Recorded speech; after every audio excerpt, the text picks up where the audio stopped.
21% sur les produits alimentaires en 2 ans. Plus 31% sur l'électricité. À cause de l'inflation, les fins de mois sont de plus en plus difficiles. On est tout le temps dans le rouge. Hein. Je vois bien que papa et maman, ils ont plus de mal à payer les courses. Alors pour s'en sortir, les Français cherchent des solutions. Ah oui, eh ben merci beaucoup. Au programme, débrouille, bonnes idées et solidarité. Les vraies valeurs, c'est l'entraide, l'entraide, l'entraide. Au pied du viaduc de Millau, les habitants du petit village de Comprignac se mobilisent pour leur pouvoir d'achat. C'est qui veut de l'enduit, là? Leur projet, ouvrir une épicerie citoyenne avec des produits vendus à prix coûtant.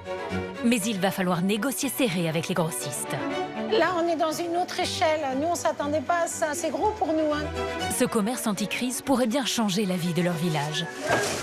Mais il y a du pain sur la planche. C'est une gestion hallucinante, quoi. Moi, ça commence à me... Je fume un peu, là. Sur les côtes bretonnes, cette famille de la classe moyenne a décidé de changer ses habitudes.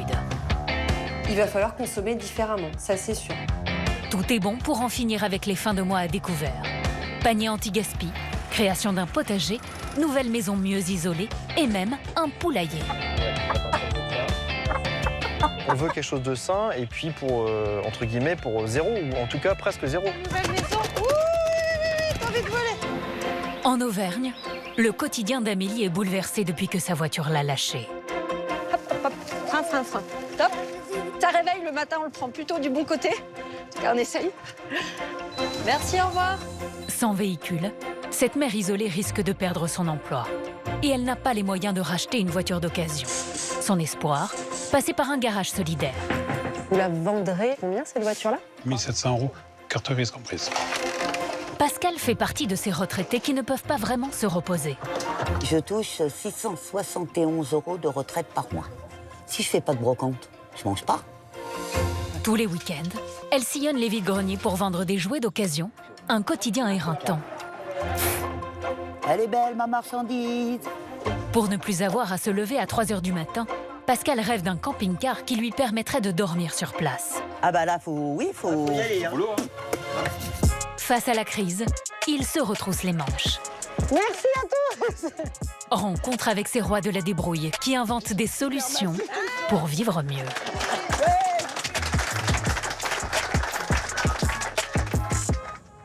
Bonsoir à tous, je suis ravie de vous retrouver pour ouvrir cette nouvelle saison de Zone Interdite. Dans cette rentrée, le pouvoir d'achat est plus que jamais la préoccupation numéro 1 des Français. Comment faire face aux prix qui augmentent considérablement et aux fins de mois toujours plus difficiles? Ce soir, vous allez rencontrer des Français qui ont trouvé des solutions. Pour vivre mieux, ils misent sur la débrouille.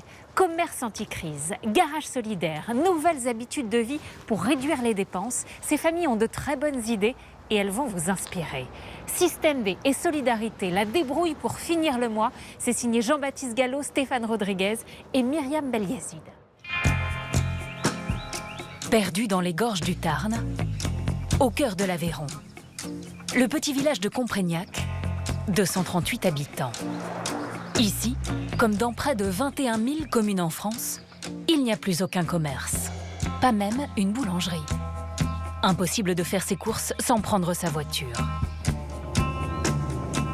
Une vraie galère pour les habitants de cette vallée au pied du célèbre viaduc de Millau. Comme Caroline, une diététicienne de 50 ans. Ça fait une petite distance quand même. Hein. On est dans un trou, on est dans les gorges. Hein. Déjà, on perd du temps et puis on perd de l'argent, hein, vu le prix aussi du carburant. À un bon quart d'heure de route, voici le premier magasin. Une grande surface qui draine tous les habitants des villages alentours. Et qui, comme tous les commerces de France, n'a pas échappé à la flambée des prix. Caroline le constate à chaque passage en caisse. Et bien voilà. Ça a vraiment augmenté. Hein. L'inflation, elle est là. Hein. Donc on essaye de guetter. J'ai vu qu'il y avait des bonnes promos. Ici, l'inflation, c'est un peu la double peine. Les 26 km aller-retour pour se rendre au supermarché commencent à peser lourd sur le budget de Caroline. Mais elle a peut-être trouvé une solution miracle qui pourrait changer sa vie et celle de son village. La voici. L'association Bouge ton coq a aidé à lancer 150 épiceries citoyennes dans des villages qui n'ont plus de commerce. La toute première du genre a ouvert dans les Yvelines, l'Épi Castelfortin. Bonjour. Bonjour Edith. Tu vas bien? Ça va bien. Créé il y a 7 ans par une poignée d'habitants qui en avaient assez de prendre leur voiture pour faire leurs courses. Dans les rayons, les prix défient toute concurrence. Comme ce paquet de chips vendu 35% moins cher qu'en supermarché. Mais pour avoir accès à ces prix cassés, il faut faire du bénévolat dans l'épicerie. Je vais devoir venir, par exemple, à l'Épi, ici, 2 heures par mois. 2 heures par mois? 2 heures par mois. Vous jouez à l'épicière? Voilà, exactement. Quelques heures de bénévolat en échange de l'accès à des produits pas chers. À Comprignac, le concept a tout de suite enthousiasmé Caroline et son mari Olivier, Salut!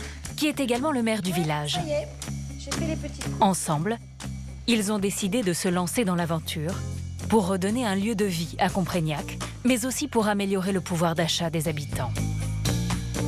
Les produits sont 15 à 30% moins chers qu'ailleurs.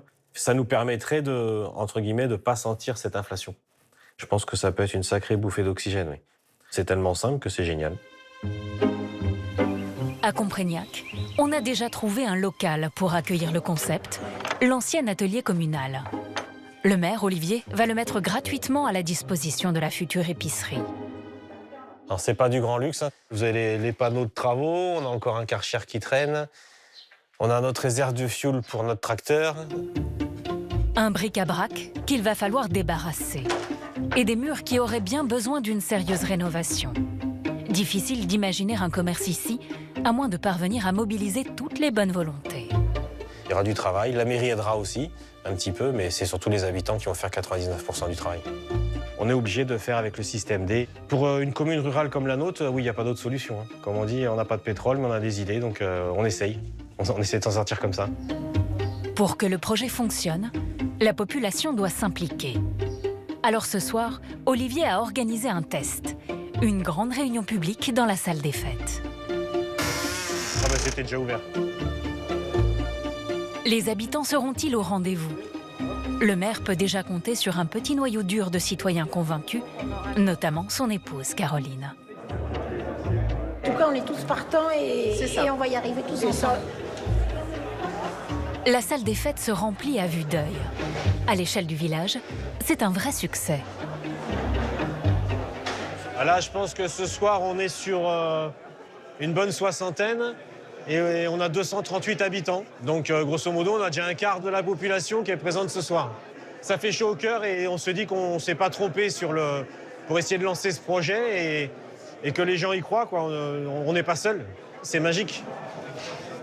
Olivier peut aussi compter sur l'aide de Corentin et Aymar, deux responsables de l'association Bouge ton coq, qui militent pour la création d'épiceries dans les villages. Est-ce que les villages sont vraiment tous en train de mourir? Nous, on sait que non. Nous, on sait que non. Et quand on vous voit tous aussi nombreux ici ce soir, on sait que vous, non plus, vous n'y croyez pas. Il n'y a pas de commerce ici à Comprignac, vous en voulez un, vous vous mobilisez pour le faire. Car si Bouge ton coq impulse le mouvement, ce sera aux habitants de monter l'épicerie et il y a du travail. Il faut des bénévoles pour rénover le local, mais aussi négocier les meilleurs tarifs avec les fournisseurs. Alors ce soir, c'est aussi l'occasion d'enregistrer les candidatures. Et visiblement, il y a déjà beaucoup de volontaires. Les gens accrochent bien, ils sont très demandeurs, ils veulent avoir beaucoup d'informations pour aider, pour participer. Donc ça y est, l'élan, il est lancé. Face à l'inflation, le village s'organise. Préserver son pouvoir d'achat, c'est devenu une nécessité pour de nombreux Français. Pour y parvenir, certains ont décidé de changer radicalement leur mode de vie. En Bretagne, dans le village de Plouat, 4500 habitants, c'est le cas de la famille Kerbeuf. Tiffaine, 41 ans, infirmière libérale. Gurvan, 43 ans, commercial dans le nautisme, et leurs 2 enfants, Youn, 14 ans, et Antonin, 10 ans. Une famille typique de la classe moyenne, qui fait face aujourd'hui à une situation qu'ils n'ont jamais connue auparavant. Au final, quand on arrive à la fin du mois, on est tout le temps dans le rouge. Hein. Ben, je vois bien que papa et maman, ils ont plus de mal à payer les courses, l'essence, parce qu'il y a tout qui a augmenté.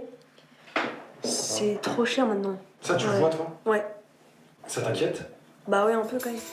À découvert, comme 1 Français sur 5 aujourd'hui, la famille est touchée de plein fouet par la flambée des prix. En 2 ans seulement, plus 21% pour l'alimentation, plus 31% pour le diesel, plus 31% pour l'électricité, plus 40% en moyenne pour le chauffage au gaz. Il va peut-être falloir que les enfants passent un peu moins de temps sous la douche. Ou alors on va mettre une minuterie comme ça qui va tourner pendant 5 minutes et puis au bout de 5 minutes, clac, il n'y a plus d'eau chaude. Vous entendrez crier. La famille a vu ses factures de gaz passer de 73 € à près de 180 € par mois. Avec l'électricité, leur budget énergie dépasse désormais les 300 € mensuels. On ne pourra pas continuer comme ça. On ne va pas non plus arrêter ce système de chauffage, surtout en plein hiver.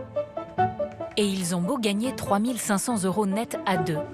Il ne leur reste aujourd'hui que 400 € par mois pour l'alimentation et les loisirs.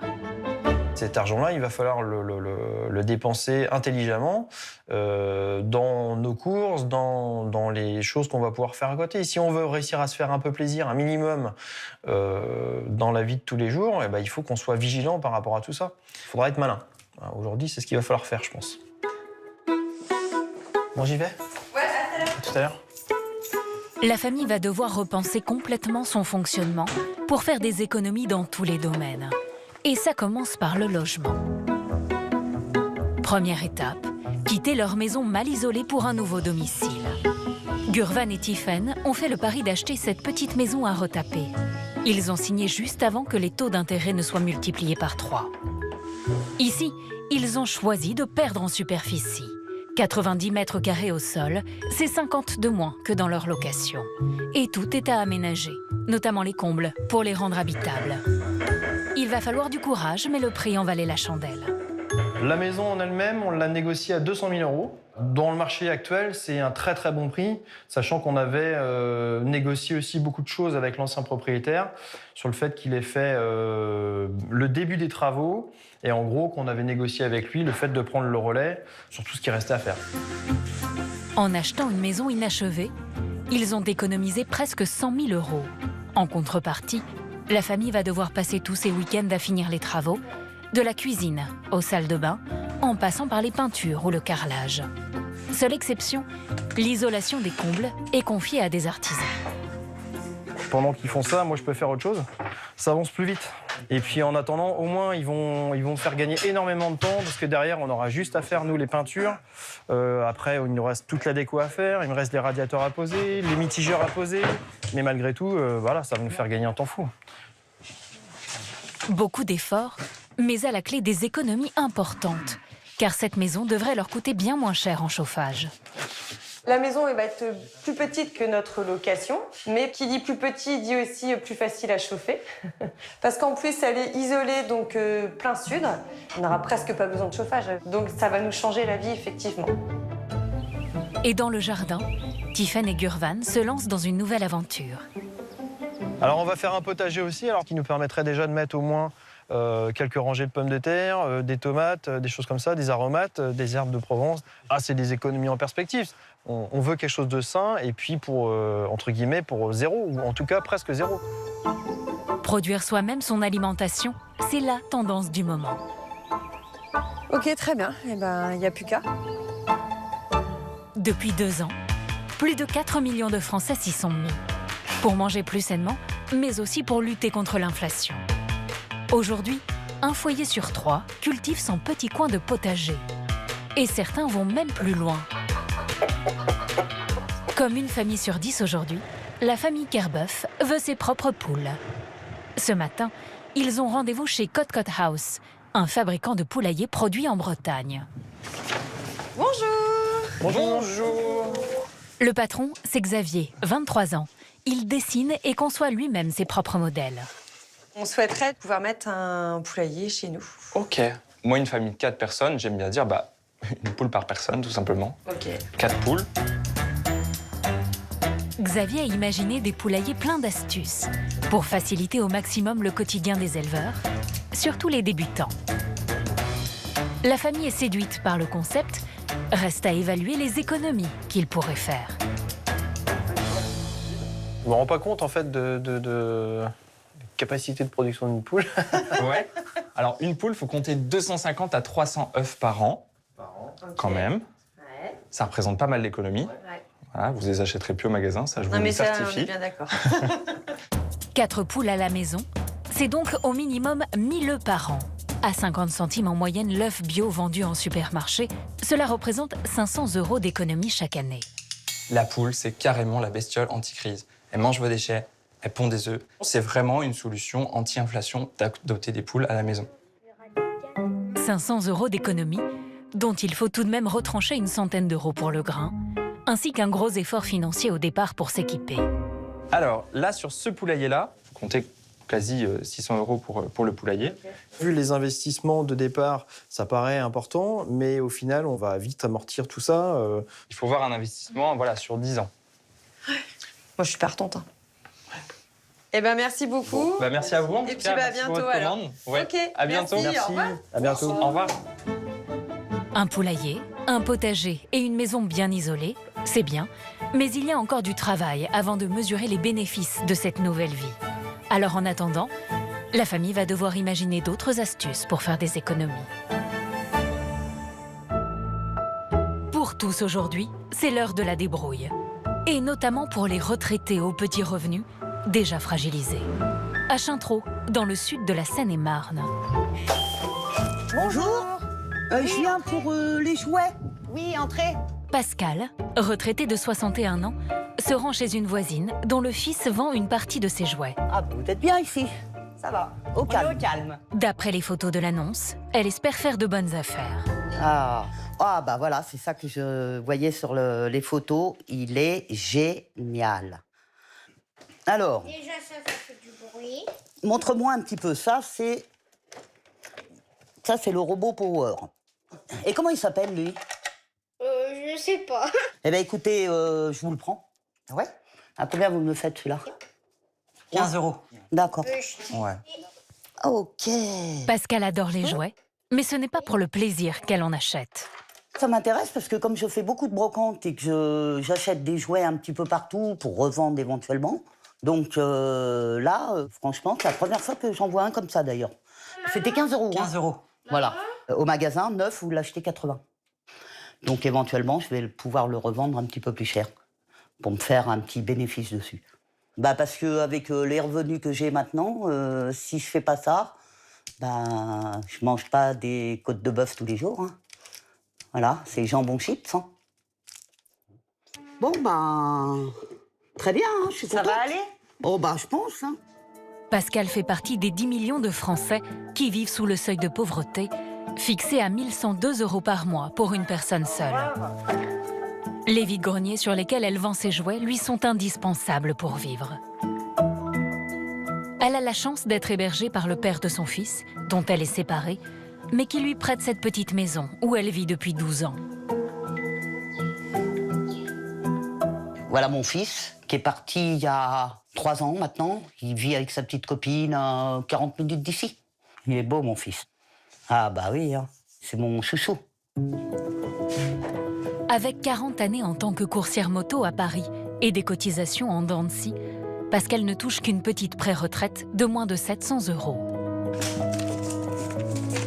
Et une fois toutes ses factures payées, il lui reste moins de 400 € par mois pour s'alimenter et faire le plein d'essence. Alors, comme on va me dire, faut pas prendre de voiture, hein, faut pas de... Bah oui, mais ma première boulangerie, elle a 5 km, mon premier magasin, il a 5 km. De temps en temps, je voudrais bien me faire un petit restaurant. Avec des amis, tout ça, mais bon, c'est 25, 30 €. Ça va très vite, hein. Alors d'avril à novembre, chaque week-end, c'est le même rituel. Pascal puise dans sa malle au trésor et part exposer sur les vides-greniers. En France, il y en a plus de 50 000 chaque année. Le chiffre est en augmentation depuis 10 ans. Une économie de la débrouille boosté par la crise du pouvoir d'achat et plébiscité par tous les Français. Chaque village veut désormais le sien. Comme ici, à Bignon-Mirabeau, dans le Loiret, où le comité des fêtes organise son vide-grenier annuel. Et parmi les 50 exposants, alors attention, Pascal a apporté ses dernières trouvailles. Oh, j'adore ça. J'adore.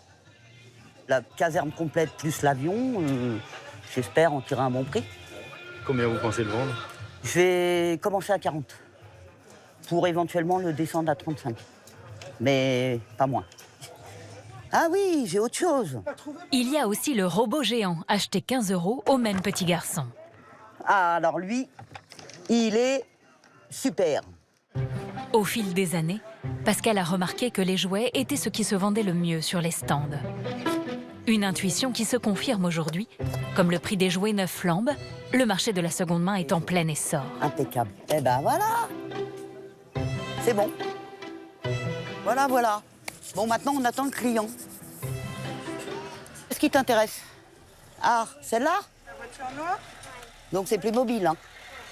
C'est ça? T'es sûr? C'est ça. Regarde, en plus, ça se défait derrière. J'ai mis les 2 bonhommes à l'intérieur et je la laisse à 10 €. Ça te va? Ça te va? C'est parti, mon chéri? On prend celle-là? 10 €, c'est 3 fois moins cher qu'en magasin. Une bonne affaire pour la famille et une petite marge pour Pascal. Tiens, attends, je vais te chercher un petit sac. Merci. C'est un revenu supplémentaire, même si on ne gagne pas grand-chose. Mais c'est vrai que ça nous donne un petit peu d'argent, où on peut au moins manger la semaine. Et ça, c'est quand même appréciable. Parce que c'est vraiment pas facile. Hein. Si je fais pas de brocante, je mange pas. Pascal n'est pas la seule à arrondir ses fins de mois sur les brocantes. C'est le cas également de ses voisins de stand, avec qui elle fait les vides-greniers tous les week-ends. On va aller boire un café, non? Eh ben là, vous avez Nana et Philou, donc mes amis de brocante depuis 6-8 ans. Ouais. Alors, la particularité avec eux, c'est qu'ils ont un super camion de pompiers, en plus qui attire l'œil. Hein. Même les enfants, ils viennent visiter le camion. Acheté il y a 3 ans pour seulement 1 800 €, l'ancien véhicule de secours a été transformé en camping-car. Une belle économie et surtout de la fatigue en moins, car les amis de Pascal peuvent arriver la veille et dormir sur place.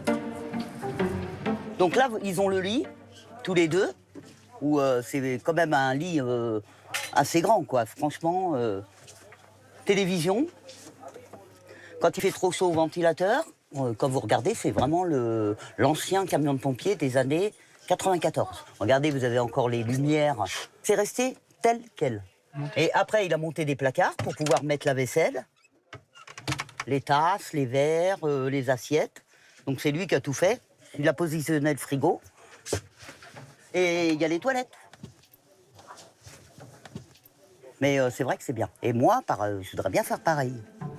Pour le moment, Pascal transporte sa marchandise dans un petit utilitaire. Impossible d'y mettre un lit. Un camping-car serait idéal, mais complètement hors budget. C'est pas avec mes 700 balles par mois que je vais t'acheter un camping-car. Vous savez qu'un camping-car, c'est de 15 à 22 000 €. On va aller chercher où? Non, non. Et puis moi, à mon âge, j'ai plus le droit au crédit. Non. Sur son stand, Pascal est une vendeuse efficace. Les enfants, comme les adultes, repartent rarement les mains vides. Il tourne. Incroyable, mais vrai. Normalement, il est interdit de faire plus de 3 vides-greniers par an. Alors elle a une petite astuce pour contourner la loi. On peut changer de nom. Un coup, on va faire le nom de Nana. Un coup, ça va être le mien. Un coup, ça va être ses parents. Ça nous permet de faire plus de brocantes. Ça s'appelle de la débrouille. Comme on dit, on vend de la merdouille, mais on se débrouille. Bon, bah, le bilan, il est pas mauvais, hein? Bah, entre aujourd'hui et hier, oui. Là, je suis contente. Résultat du week-end, une 50aine d'euros pour Nana et Philou, et autant pour Pascal. Des bénéfices qu'ils ne sont pas obligés de déclarer tant qu'ils ne dépassent pas 5 000 € par an. Oh, bah ça va. On a bien bossé quand même. Hein. Mais le plus dur reste à faire, remballer toute la marchandise. À chaque fois, c'est une épreuve. Surtout quand la journée a commencé à 3 h du matin. Voilà. À chaque fois, je me coince les doigts. Alors, même si on range bien, c'est pas simple. Hein. Là, c'est fatigant. Parce que là, vous déballez, vous remballez, vous redéballez, voilà, on n'arrête pas. Il y a un problème. Le principe, c'est éventuellement d'avoir un camion comme eux, pouvoir dormir dedans. Parce que comme ça, je vous dis, on n'est pas obligé de se lever à 3 h du matin. Là, on s'arrange avec les organisateurs pour venir la veille. Mais moi, je ne peux pas le faire. Au bout de 10 ans de brocante tous les week-ends, la retraitée commence à fatiguer. Elle doit trouver une solution pour pouvoir continuer. Comme Pascal, de plus en plus de Français vivent sur le fil et il suffit parfois d'un petit accident de la vie pour que tout déraille. Sur les hauteurs du Puy-en-Velay, en Haute-Loire, c'est une simple panne de voiture qui a bouleversé le quotidien d'une mère de famille isolée. Adèle, il est l'heure de partir, Soussou. Ouais, on va partir à l'école. À 48 ans, Amélie est maman de 3 grands ados et du petit dernier, Adèle, 5 ans. J'arrive pas à la mettre. Ça l'amuse de temps en temps, il part comme ça. Parce que je vais être tendance. Ah oui, tu vas être tendance. Depuis que sa voiture d'occasion l'a lâchée il y a quelques mois, les journées d'Amélie se déroulent à un train d'enfer. Je pense que c'est pas hyper facile de conduire avec des lunettes de plongée, hein, mais bon. Et toi, tu fais gaffe, Adèle. Hein, Zouzou, fais bien attention sur la route. Bien à droite, Adèle. Fais gaffe, il y a une voiture qui arrive. Tous les matins, départ à pied pour l'école à 9 km de son domicile. 45 minutes de galère qui commencent le long de cette départementale au bas-côté quasiment inexistant. C'est pas du tout fait pour les piétons ici. Non, c'est super dangereux. Et puis les gens roulent très vite ici en plus. Donc ouais, il faut vraiment faire gaffe, ouais. Adèle, il y a une voiture. Fais gaffe. Tu as vu, c'est dangereux là. Adèle, doucement, doucement, doucement, doucement. Il y a une voiture derrière. Direction l'arrêt de bus à un quart d'heure de marche rapide. Il y a une liberté qui est restreinte dans le sens où on part pas à l'heure que l'on veut, on part en fonction des horaires du bus pour être à l'heure et pas le rater, quoi. Donc effectivement, il y a une marge de manœuvre qui est réduite. C'est toujours un peu une petite zone de stress, le départ du matin. Fais gaffe, là, hein, Soussou. Il n'y a qu'un seul bus par heure. Alors Amélie ne doit pas traîner. Une course contre la montre, riche en sueur froide. Adèle, tu freines bien, hein. Tu montes pas encore sur le vélo, il y a le carrefour en bas. Adèle, sur le côté des loups, arrête-toi. Voilà. Avec un enfant inconscient du danger qu'il faut sans cesse surveiller. C'est bon, tu n'as pas besoin d'aide? Tu t'en sors tout seul? Lorsqu'elle avait encore une voiture, Amélie mettait un quart d'heure pour déposer Adèle à l'école. Aujourd'hui, il lui en faut 3 fois plus. 10 minutes de bus. L'arrêt, s'il vous plaît. Hop, hop, hop. Frein, frein, frein. Top. Et encore 15 minutes de marche pour arriver jusqu'à l'école. C'est sportif, effectivement. Adèle, on y va. Tu peux mettre le turbo, Adèle, là. Si on va être pile poil à l'heure. Allez, loulou. Toujours comme ça? En fin de course, un petit peu. Mais ça réveille le matin, on le prend plutôt du bon côté. En tout cas, on essaye. Et comme chaque matin, c'est au moment où la sonnerie retentit qu'Adèle arrive in extremis au portail. Bisous, mon chat, à tout à l'heure. Bonne journée. La journée marathon d'Amélie ne fait que commencer. Allez, go. Animatrice et art thérapeute en EHPAD, elle exerce aux 4 coins de la métropole du Puy. Amélie dépendait de sa voiture pour aller travailler. Aujourd'hui, elle se bat pour garder son emploi.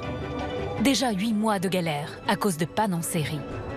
J'ai acheté un véhicule en fait à 3 000 € qui était un véhicule d'occasion sur lesquels j'ai dû faire assez rapidement des réparations. J'ai fait une deuxième série de réparations conséquentes où j'ai là été contrainte de faire un deuxième prêt.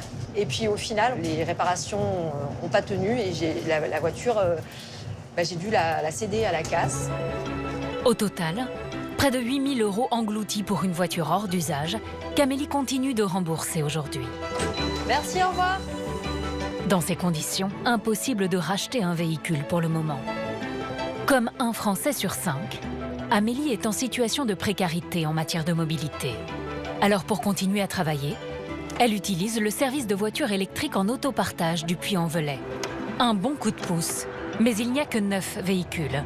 Amélie doit réserver au moins 15 jours à l'avance pour être sûre d'en avoir un. y a quand même plutôt le sentiment d'une espèce de précarité dans le sens où je dois réserver le véhicule à l'avance et que je ne suis pas à l'abri qu'il y a un jour où le véhicule soit déjà loué, quoi. C'est toujours un peu sur la sellette, quoi. Voilà. La stabilité, elle n'est pas là. Prix de la location, 7 € la demi-journée et des pénalités en cas de retard. Alors pas de temps à perdre. Allez-y. D'abord un crochet par sa maison pour récupérer le matériel dont elle a besoin pour travailler. J'ai tout, j'ai pris tout ce qu'il fallait. Puis direction un village situé à 30 km de là, où Amélie dispense des séances d'art-thérapie dans une maison de retraite. C'est bon, vous avez choisi l'image que vous préfériez? D'accord, bon, vous me faites signe quand vous avez fait votre choix. Et après le travail, la course continue. Une fois par semaine, Amélie profite de sa location de voiture pour faire le plein de provisions. Elle règle toujours en espèces, pour être sûre de ne pas dépasser son budget. L'idée, c'est que j'ai retiré la centaine d'euros que j'ai à consacrer aux courses pour une semaine et de faire des répartitions de budget puisque je vais, grosso modo, dans 3 magasins pour chercher différents produits, en fait. Et toujours chercher l'économie et aussi la qualité, quand même. Alors, voilà, je vais prendre, en fait, quelques pâtes comme ça. Dans ce magasin bio, Amélie achètera uniquement des produits secs, en vrac. Elle s'est fixé une vingtaine d'euros de budget. Et pour être certaine de les tenir, elle a trouvé une astuce. J'enregistre en fait mes achats sur une calculatrice. 5,17 € plus 2,03 €. Le fait de calculer, ça me permet d'avoir un curseur où je ne dépasse pas la limite que je me suis fixée en fait. Je pense que j'en avais juste assez de me trimballer dans les rayons des magasins avec la boule au ventre en me disant est-ce que ça va dépasser ou pas, parce que souvent ça m'est arrivé. Et parfois aussi des fois en début de mois où mon salaire arrive, j'ai une grosse pêche, je suis très enthousiaste. Donc une fois j'avais fait énormément de courses. Il a fallu tout redispatcher dans le magasin. Avec son système, fini les sueurs froides au moment du passage en caisse. 22,69 s'il vous plaît. Comptez au centime près. Amélie n'a pas le choix. Au revoir. Au revoir, bonne journée. Merci. Entre ses revenus, les aides et les pensions alimentaires, la mère célibataire dispose de 2 800 € par mois. Cela peut paraître beaucoup, mais selon les critères sociaux, c'est insuffisant pour une mère isolée avec 4 enfants à charge. Après avoir rendu la voiture électrique, repris le bus et récupéré Adèle à l'école, retour à pied à la maison. Un quotidien stressant et harassant qui commence à peser lourd. C'est uniquement temporaire, c'est pas viable parce que c'est trop épuisant et puis pas assez libre en termes de créneaux horaires ou de disponibilité pour la voiture. Donc non, c'est du court terme là, une solution temporaire. Amélie doit rapidement trouver une solution. Et justement, il y a quelques jours, elle a entendu parler d'un garage pas comme les autres qui pourrait peut-être la tirer d'affaire. Allez Nanou, hop là. Au pied du viaduc de Millau, le petit village de Comprégnac a commencé à prendre son destin en main. Ce matin, des bénévoles ont répondu à l'appel du maire, Olivier, pour démarrer les travaux de la future épicerie. À leur tête, Yacine, un artisan maçon qui habite le village. Comment il va? Ça va et toi? Ça va? Ça va. Il a appelé 4 de ses collègues à la rescousse. Ils sont venus avec cet énorme compresseur de chantier. C'est une entreprise qu'on ne connaît même pas.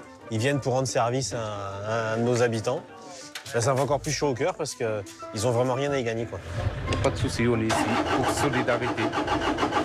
Une solidarité précieuse, sans laquelle les travaux seraient tout simplement impossibles à réaliser. Pour ce crépi, entre la main-d'œuvre, le matériel, la location de l'appareil, il faut compter 8 à 10 000 € de prix de revient. Là, vous payez combien aujourd'hui? 0. T'as 3 chocolatines. Pour Yacine, qui vit à Comprégnac depuis 5 ans, mettre ses compétences au service de l'épicerie était une évidence. C'est un beau projet et je pense que tout le monde sera fier si ça marche. On va mettre du sien, chacun il va essayer de faire de son mieux pour que ça marche. Et si ça marche, je pense que nous serons tous fiers. C'est chaud, très bien. En plus des professionnels, une demi-douzaine d'habitants sont venus prêter main forte. Madame Monnier, bénévole, grande travailleuse. Spécialiste. Voilà. Il y a Madame Monnier, radiologue à la retraite, Guillaume, père au foyer, Franck, informaticien, et bien sûr Caroline, l'épouse du maire. Il y a encore quelques jours, ils se côtoyaient sans forcément se connaître. Aujourd'hui, tous font cause commune pour donner un coup de jeune au mur défraîchi de leur future épicerie. C'est sûr s'il avait fallu le faire à la main. Là, à la main, vous auriez passé du temps. Vous voyez qu'ils sont tous bien motivés. Tout le monde met un peu d'huile de coude. C'est super. Tu sais qui veut de l'enduit, là? Bah, tu veux de l'enduit? J'en ai du bon, là. Grâce au coup de pouce des pros du bâtiment, il faudra à peine une matinée pour projeter 2 tonnes de crépi sur les murs du local. Hop, voilà. Un grand merci, ouais. Merci, Momo! Merci beaucoup. Ça nous aide à avancer beaucoup plus vite. On revient aux vraies valeurs, de toute façon, dans les moments difficiles. Et là, avec cette inflation, c'est compliqué pour tout le monde. Donc les vraies valeurs, c'est l'entraide, l'entraide, l'entraide. Merci au nom de l'épicerie, en tout cas pour le travail que vous avez fait. Merci à tous. Si la rénovation du local avance à grands pas, tout reste à faire côté organisation. Car il faut trouver des fournisseurs pour achalander l'épicerie et surtout négocier les prix au plus serré. Un vrai travail de centrale d'achat façon grande distribution. Bonjour. Bonjour. Et dont personne dans le village ne maîtrise les ficelles. Alors ce soir, dans la salle du conseil municipal, c'est l'ébullition autour du maire et des premiers bénévoles. Anne, une ingénieure géologue, va diriger cette première commission d'achat. Ce qu'on fait aujourd'hui, c'est hyper important parce que en fait, c'est ça qui va structurer notre épicerie. Et donc, du coup, tout le travail là, que vous allez faire, ça va être la base de tout, en fait. Puisque ça va être les produits qu'on aura choisis ensemble.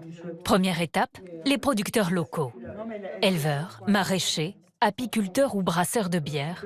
Rien qu'autour de Comprignac, il y en a plusieurs dizaines à démarcher. Est-ce que ça intéresse quelqu'un d'aller voir les chèvres? Annabelle, c'est noté. Ils vendent des pois chiches. Et les pois chiches, c'est vachement bien. Ah, c'est qui va? Bruno. Bruno. Moi, j'ai fait tout le secteur, cette mosaïque. Ah, mais c'est super, vous gérez trop. Consommer local, c'est une belle idée, mais pas toujours facile à appliquer, notamment pour les fruits. Du coup, on va pas chercher des produits d'Espagne. Non, alors on laisse. Non, mais je demande, parce que je sais pas, il y a des gens qui veulent peut-être acheter des oranges, quoi. Nous, dans notre famille, on ne peut pas se passer de bananes. Donc les bananes, on les prend où? Il n'y en a pas beaucoup dans la région. Et s'ils vont au supermarché rien que pour acheter les bananes, eh ben, ils vont acheter le reste en même temps. C'est sûr. C'est tout l'enjeu de l'épicerie. Éviter que les clients ne retournent en supermarché parce qu'ils ne trouvent pas ce qu'ils cherchent. Un vrai challenge. Surtout qu'il faudra proposer des tarifs 15 à 30% moins chers. Et donc batailler avec les fournisseurs. Là, on négocie pas que pour soi, quoi. On n'est pas là en train de dire bon, bah, moi, je vous achète un produit, c'est pour moi, c'est pour l'ensemble du village, l'ensemble des adhérents, c'est pour nous tous, c'est pour notre porte-monnaie. Donc, oui, vu la conjoncture, je pense qu'il faut tous qu'on se batte un petit peu pour son bout de gras, avoir des tarifs avantageux et avec des produits de qualité. Le but, il est là, quoi. Moi, je refourgue tout, je déteste négocier, c'est horrible. Bon, en tout cas, merci d'être venus. Je vous avoue qu'on a la tête un peu... Et puis on se dit, est-ce qu'on part dans le bon chemin et pas dans le bon chemin? C'est pas évident, quoi. Caroline n'est pas au bout de ses peines, car il faudra aussi de la lessive, des produits ménagers, des pâtes ou du riz. Autant de denrées essentielles que les producteurs locaux ne proposent pas. Pour s'en procurer, les apprentis épiciers vont devoir se frotter aux géants de la grande distribution. À Ploua, en Bretagne, c'est une autre bataille contre la vie chère qui a commencé. En attendant sa nouvelle maison, avec potager et poulailler, Tiffaine a décidé de changer ses habitudes de consommation. Salut! Ça va? Ça va et toi? Ouais. Elle peut compter sur un soutien précieux. T'es venue boire ton thé, quoi? Comme d'habitude. Sa copine Anne, infirmière libérale comme elle. Avec 4 enfants à nourrir, elle est devenue une vraie Miss Anti-Gaspi. T'as été voir pour les gâteaux ou quoi? Ah oui, j'en ai acheté 3, ils étaient à 1,99 € pièce. Ah ouais, je pense que... Si, ça vaut le coup parce que la dernière fois qu'on est allé en grande surface, le moins cher du moins cher était à 3,50 €. D'accord. Anne est incollable sur les prix de l'alimentation et toujours à l'affût des derniers bons plans. Tous mes achats alimentaires, en fait, je fais attention à ce que j'achète parce que ça va être le seul plan où on peut faire des économies. Donc, nous, on est 6 à la maison. Et si j'arrive à faire des économies sur les courses, ben, ça va peut-être nous permettre de payer le cinéma le week-end. Donc, je fais attention à tout. Pour acheter malin, Anne a une astuce. Les applications anti-gaspi, que certains commerçants de Ploie commencent à utiliser pour écouler leurs invendus. Ça te présente tous les commerces qui te proposent les paniers anti-gaspi dans le coin. Ton panier il vaut 10 €, tu le payes 2,90 €. Ah oui, si du coup il y a des commerces de proximité qui peuvent nous permettre de faire un petit peu d'économie et eux du coup de ne pas gaspiller, bah c'est vachement bien quoi. La boulangerie du centre de Ploie propose justement des paniers d'une valeur de 10 € bradés à moitié prix. Je t'en commande un, ma commande est validée, donc comme ça tu vas récupérer le tien. Voilà, après 5 €, ouais, ça le fait. On va voir après, on va voir ce qu'on va récupérer tout à l'heure. Depuis qu'elle s'est inscrite sur l'application, Bonsoir. la boulangère ne jette quasiment plus rien. Donc là, vous avez des quiches, hop, les fougasses, on a des pains spéciaux et des petites viennoiseries. Même si je récupère pas la totalité, la valeur exacte du panier, ça me permet quand même de récupérer un peu sur ma marge. Donc c'est toujours ça de prix, on va dire. Et là, avec l'augmentation d'électricité, j'ai pris quand même 300 € d'augmentation par mois. Commerçants ou consommateurs, la débrouille profite à tout le monde. Voilà pour vous. Merci beaucoup. Anne veut montrer à Tiffaine un autre moyen de faire de grosses économies. Un nouveau type de commerce qui rencontre un succès grandissant. Alors là, on va aller acheter des légumes moches. Bah, un peu tordus, un peu... Enfin voilà, je pense que c'est ça, parce que... Tordus, petits, gros. Les carottes, elles sont bioniques, quoi, je vous dirais. Au lieu d'avoir une carotte qui va être normale, il va y avoir des bouts de carottes qui partent à droite, à gauche. Alors, des fois, c'est un petit peu galère pour l'éplucher, mais... Baptisé Fini Terrestre, l'endroit ne paye pas de mine. Mais Anne ne vient pas ici pour le décor. Est-ce qu'il te reste des paniers de légumes? Oui. Parce que je lui parle beaucoup de tes paniers de légumes. Le magasin récupère les fruits et légumes refusés par les supermarchés parce qu'ils sont mal calibrés. Ça fait partie des carottes que je disais bioniques. Alors la cagette, 5 €. 5 €, c'est entre 5 et 10 kilos de légumes. Carottes bioniques, navets abîmés ou pommes trop petites, ces fruits et légumes déclassés sont le plus souvent jetés, bien qu'ils soient très bons. Là, j'ai envie de tout acheter, en fait. Là, pour le coup, ça va pas être bon. Ouais, moi, celui-là, il me plaît bien avec la carotte violette, là. Ah, c'est top, c'est top, c'est top. Je suis vraiment contente d'être là. Et la tentation ne s'arrête pas aux légumes. Le magasin propose aussi de la viande invendue à prix cassé ou des fromages.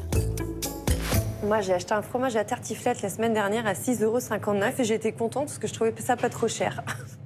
2,70 €. Voilà, voilà. C'est pas bon pour les fesses, mais c'est pas grave.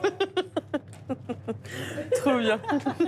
Tiffaine a craqué pour un cajot rempli de légumes, un autre de fruits et 3 fromages. Le tout pour un prix imbattable. Alors, 21,44 €, s'il te plaît. Alors là, je suis hyper étonnée. Pour tout ce que je vais ramener à la maison. Vu les quantités, en fait, c'est pas possible pour ce tarif-là de faire mieux. Enfin, moi, j'ai pas trouvé, en tout cas, au jour d'aujourd'hui. Pour Tiffaine, ces économies spectaculaires ne sont qu'un premier pas. Prochaine étape, le déménagement dans une maison mieux isolée, avec un poulailler et un potager, pour enfin dire adieu aux fins de mois à découvert. En Seine-et-Marne, Pascal, la retraitée adepte des vides-greniers, vient de faire un investissement qui devrait lui faciliter le travail. J'arrive. Elle est impatiente de le faire découvrir à ses amis de brocante, Nana et Philou. Ah, bon, tu frettes? Bah, pas du tout. En brocante. Oui, mais c'est pas l'heure. Pourquoi? Bah, parce que changement de programme. Pourquoi? Bah, parce que je prends plus la voiture. Regarde mon nouvelle acquisition. Ah, t'as acheté un camion? Bah oui. Depuis quand? Hier matin. Pascal a trouvé ce camion avec 200 000 km au compteur dans un garage de la région. Ah bah, t'as vu? Ah, attention. Bon, j'ai commencé à monter le lit. Hein. Tu pourras me donner un coup de main, on va monter le lit. Ouais. Ah, il y a 3 sièges, là. Ah, bah c'est parfait, ça, pour m'emmener. C'est propre, hein?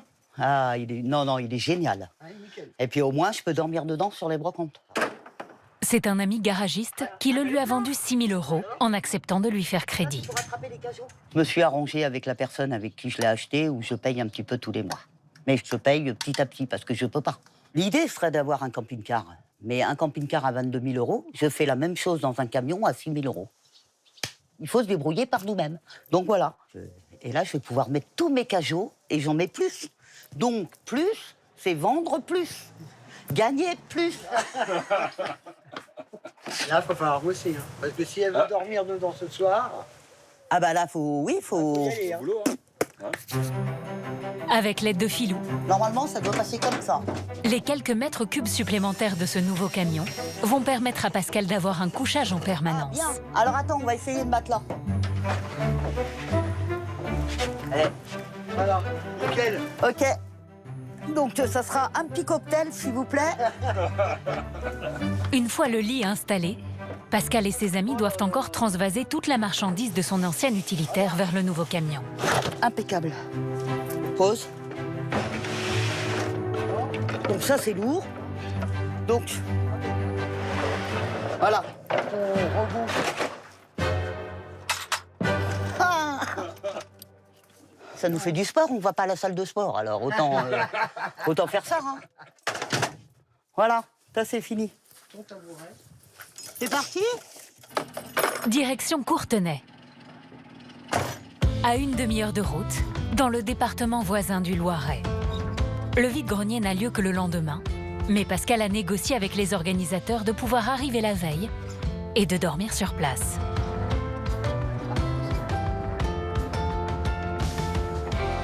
Allez, tire. Bah alors, Philou? Ah bon. À eux trois, ils ont réservé 12 mètres linéaires pour 36 €, soit 3 € le mètre. Donc là, on va les attacher. Et pour ce prix, ils vont pouvoir utiliser le trottoir comme s'il s'agissait d'un camping. Au menu ce soir, c'est côtelettes de porc. À table. Super. Une solution à la fois économique et conviviale. Ah, c'est pas trop grillé, c'est bien. On est là pour le plaisir, rien que de se retrouver, c'est... Ah oui, déjà, c'est sûr. On n'a pas besoin d'aller au restaurant, tout ça, voilà. Puis, il y a ce qu'il faut, hein. Et pour la première fois depuis de longues années, Pascal va pouvoir dormir sur place et économiser ainsi de précieuses heures de sommeil. Là, j'ai plus qu'à me coucher. Là, j'ai mon emplacement, génial. Je m'allonge, ma lumière. Bah, ça y est, tout est OK pour dormir. Le lendemain, à l'aube, les premiers exposants arrivent. Ouais, il fait pas trop froid, hein. Pascal, elle, n'a qu'à sortir de son camion pour être déjà à pied d'œuvre. Sur les stands environnants, les marchandises ne sont pas encore déballées, que les premiers acheteurs sont déjà là. Ça, c'est les collectionneurs. Ils arrivent à l'ouverture parce qu'ils veulent être les premiers à trouver la bonne occasion. Et ils arrivent tous avec une liasse de billets, hein, parce qu'au cas où il y a le super truc, ils payent. Pascal, elle aussi, a prévu un petit budget au cas où elle trouverait des jouets qu'elle pourra ensuite revendre plus cher. On dépense le matin, on dépense. C'est un grand classique des petits matins sur les vide-greniers. Avant même l'arrivée des premiers badauds, les vendeurs s'achètent et se vendent eux-mêmes des objets. Les Barbies, c'est à combien? 1 € pièce. Ça va le faire. Tiens, Philou, s'il te plaît. Ouais, j'arrête de dépenser, hein. J'ai dépensé 20, je vais en gagner 40. Donc pour moi, c'est valable. Il faut que je double mon chiffre. Il est temps de monter le stand, car le public afflue déjà en ce début de journée. Par respect pour les autres vendeurs, Pascal n'exposera pas ce qu'elle vient d'acheter. Mais elle a tout de même de quoi attirer les clients, notamment l'avion et le robot géant déniché il y a quelques jours, et qui vont vite trouver preneur. Très bonne acquisition. Ah oui. Eh ben, merci beaucoup. Bah, c'est nous. Toute la journée, les transactions vont s'enchaîner. Et en début de soirée, à l'heure des comptes, Pascal n'en revient pas. On a très bien travaillé. J'ai peut-être gagné entre 300 et 350 euros. Je suis très contente. Franchement, je ne pensais pas d'ailleurs que j'allais faire autant. C'est exceptionnel. Sur les 350 euros de jouets vendus, Pascal a fait un bénéfice de près de 200 euros, du jamais vu. Si l'été tient ses promesses, elle va peut-être pouvoir rembourser son camion plus vite que prévu.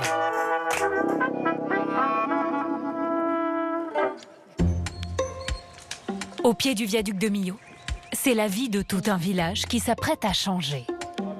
Pendant que les travaux se poursuivent dans la future épicerie anti-crise, les habitants de Comprignac ont commencé à démarcher des fournisseurs. Ce matin, c'est Anne, l'ingénieure, qui a rendez-vous avec un couple de maraîchers des environs pour négocier des tarifs préférentiels. Un costume dans lequel elle a un peu de mal à se glisser. Je me dis, mais on leur retire un peu le pain de la bouche parce que c'est quand même comme ça qu'ils vivent, quoi, ces gens-là. Donc c'est vrai que quand on est vraiment producteur, enfin moi je me mets à leur place en fait. C'est pour ça que j'ai du mal à négocier, je pense. Donc voilà, il faut que je me fasse un peu violence, quoi. Toc toc. Salut. Salut. Ça va? Ça va et toi? Ton mari est à côté? Ouais, je vais aller voir. Depuis 9 ans, Stéphanie cultive ce terrain en banlieue de Millau avec son mari Yann. Salut Anne. Ça va? Alors t'es aux oignons? Ouais, je ramasse les oignons pour le marché de vendredi. Le couple n'est que locataire, mais va bientôt déménager à Comprignac, où ils viennent d'acheter une grande parcelle. Leur installation prochaine dans le village est une aubaine pour tout le monde. Ce qui nous plaît, c'est que là-bas, donc, on va habiter sur place, la production sera sur place, l'épicerie elle est sur place, et donc du coup, la salade, elle ira dessert à l'épicerie et elle fera environ 300 mètres à vol d'oiseau. Tu la ramasses, un quart d'heure après, elle est consommée, ça c'est merveilleux. À terme, j'aimerais aller travailler à pied, livrer à Dodane et rentrer chez moi à pied, tu vois, ça serait le top, tu vois, plus avoir de véhicules, plus avoir d'essence, tu vois, de carburant, tout ça qui nous prend comme ça, quoi. Ouais, c'est clair. Et puis gagner notre vie, quelque part. Yann travaille en agriculture biologique et il affiche déjà des prix très compétitifs par rapport à ceux des supermarchés. Anne risque d'avoir un peu de mal à obtenir une ristourne. Donc en gros, nous, ce qu'on demande aux producteurs, c'est de faire un espèce de geste symbolique. Alors, ça peut être un geste commercial sur leurs produits. Alors, comme ils peuvent le faire, oui ou non, si c'est possible, déjà. Ça sera plutôt un geste militant, quoi. Parce que là, on ne sait pas, en fait, qu'est-ce qu'on va vendre. Ça se trouve, on va vendre beaucoup, mais j'en sais rien. Mais pour l'instant, on ne sait pas du tout ce qu'on va vendre, donc on ne peut rien promettre. Si on considère qu'on économise du carburant et un peu de temps, le fait de faire le triangle vertueux Comprignac chez nous, du coup, naturellement, ça fait une réduction. Et la réduction, on la prend pour nous. Peut-être la donner, entre guillemets, à l'épicerie par une réduction tarifaire. C'est pour que les gens, ça les incite un petit peu à aller chercher des produits un peu plus vertueux et qui voient la différence aussi, quoi. Enfin, voilà, moi, je me vois comme ça. Yann semble d'accord pour faire un geste commercial, d'autant plus qu'en tant que futurs habitants de Comprignac, lui et sa femme Stéphanie profiteront eux aussi des services de l'épicerie. Du coup, on devait parler avec Anne des tarifs. On fait 10% aux professionnels et quand il y a du volume, c'est ce qu'on applique. Du coup, un truc qui a 2 € sur le marché, ça fait un 80, 85. Voilà. Je suis contente, évidemment. Nous, on se dit qu'on s'investit pas pour rien, quoi. C'est qu'il y a des gens qui suivent le mouvement et c'est ce qu'on attend, quoi. Que les producteurs s'emparent aussi du truc, quoi, du concept. Puis après, montrer aussi aux adhérents que ça vaut le coup d'y aller, quoi. 10%, c'est une belle ristourne pour des producteurs qui ne font déjà pas beaucoup de marge. Allez, salut. Allez, bye bye. Ciao. Pendant qu'Anne s'occupe de convaincre les fournisseurs locaux de jouer le jeu, pour Caroline, l'épouse du maire, la négociation s'annonce bien plus serrée. Elle s'attaque à l'univers de la grande distribution chez un grossiste de la région. Pour Caroline, l'épouse du maire, la négociation s'annonce bien plus serrée. Elle s'attaque à l'univers de la grande distribution chez un grossiste de la région.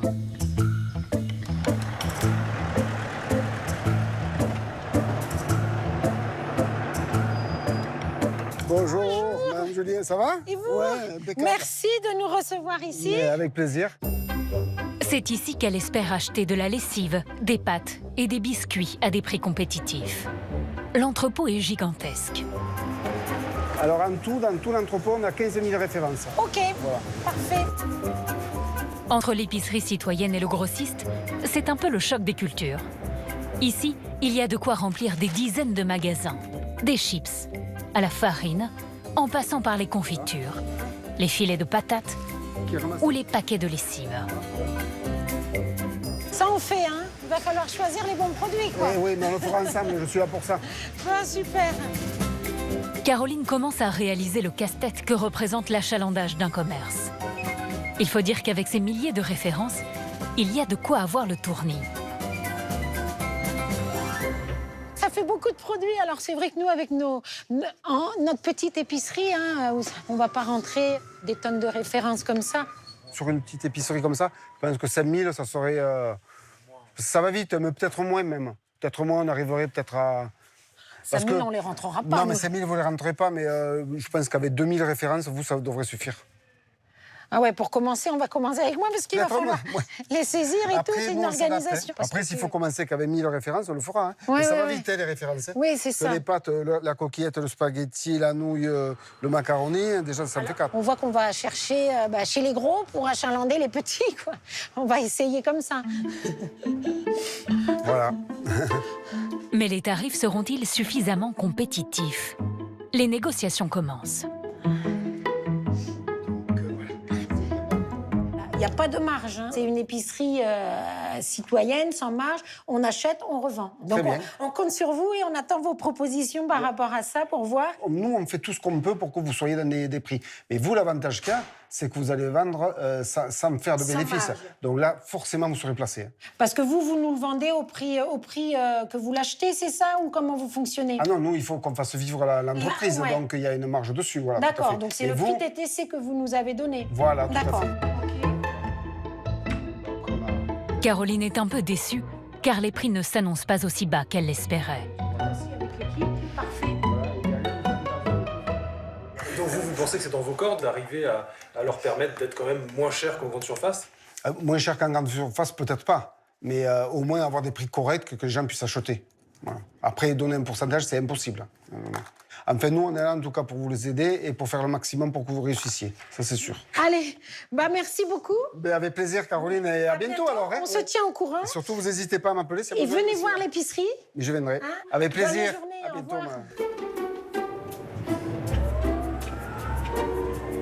Bon, ils ont l'air d'être OK pour nous aider. Après, je pense qu'au niveau tarif, comme on a pu voir, ça va peut-être pas être si évident que ça. Parce que bon, il nous a bien dit que lui, il doit faire aussi sa marge. Hein. Il a la question de sa rentabilité. C'est une grosse entreprise. C'est pas la même chose qu'un producteur local. Donc, je sais pas si on sera bien placé au niveau prix. Je vais voir avec l'ensemble de l'équipe et puis on va décider ça tous ensemble. Dans sa quête des meilleurs prix, Caroline a aussi démarché les grandes surfaces de Millau pour négocier des tarifs préférentiels. Aucune n'a accepté. Cela commence à ressembler à un vrai casse-tête. Comment trouver des centaines de produits qui coûteraient 15 à 30% moins cher qu'ailleurs? Les bénévoles ont commencé à compiler les tarifs de plusieurs fournisseurs dans un grand tableau, un travail colossal. Mon paquet de penne de 500 grammes. Si je vais les acheter à la grande surface, je vais les payer 1,03 €. Et nous, on a chez notre grossiste... Oh là, ça va pas le faire, là. On va le payer 1,10 €. Donc du coup, il y a un écart. On a un écart de 0,7 €. Des heures à éplucher les catalogues pour grappiller quelques centimes, produit après produit. Allez, je remplis la ligne du retail. Donc 3,0 € un TTC, le retail, 1 kg. Et on continue et on fait ça sur tous les produits. La tâche paraît insurmontable. Et encore plus pour des bénévoles qui découvrent les lois du commerce. Derrière, c'est une gestion un peu hallucinante, quoi. Moi, ça commence à me... Je fume un peu, là. Hein. Je me dis, ça va pas être possible, quoi. Donc, ouais, on bataille un petit peu, quoi. On bataille. On est dans une phase, on est dans le creux de la vague, là. Hein. Il ne leur reste que quelques semaines avant l'ouverture. Mais Caroline va bientôt retrouver le moral, car une solution inespérée l'attend.